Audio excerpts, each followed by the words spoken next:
Осетин орет маленький? Ирлык. Ирлык сидит, он ест. А кто орет? В общем, это Алисе скажи, на Саня скажи, приехал.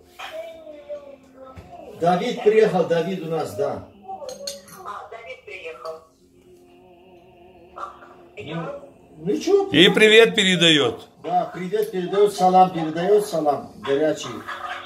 Он завернул салфетку. И это, ну как придет, так придет. Мальчика и девочку пусть приведет, пусть до Саня посмотрит на нашего наследника. Ага, сегодня? Да, сама тоже можешь подъехать, всей семьей к Грянке, на Грянке. У нас пироги есть. Ага. Сахараджин есть, Сахараджин. Что, у тебя снова занятие? Да. Что, занятие у тебя снова? У меня занятия, да. Когда? Ученики у меня будут. Когда, во сколько? Ну, освободишься, приезжайте. Да.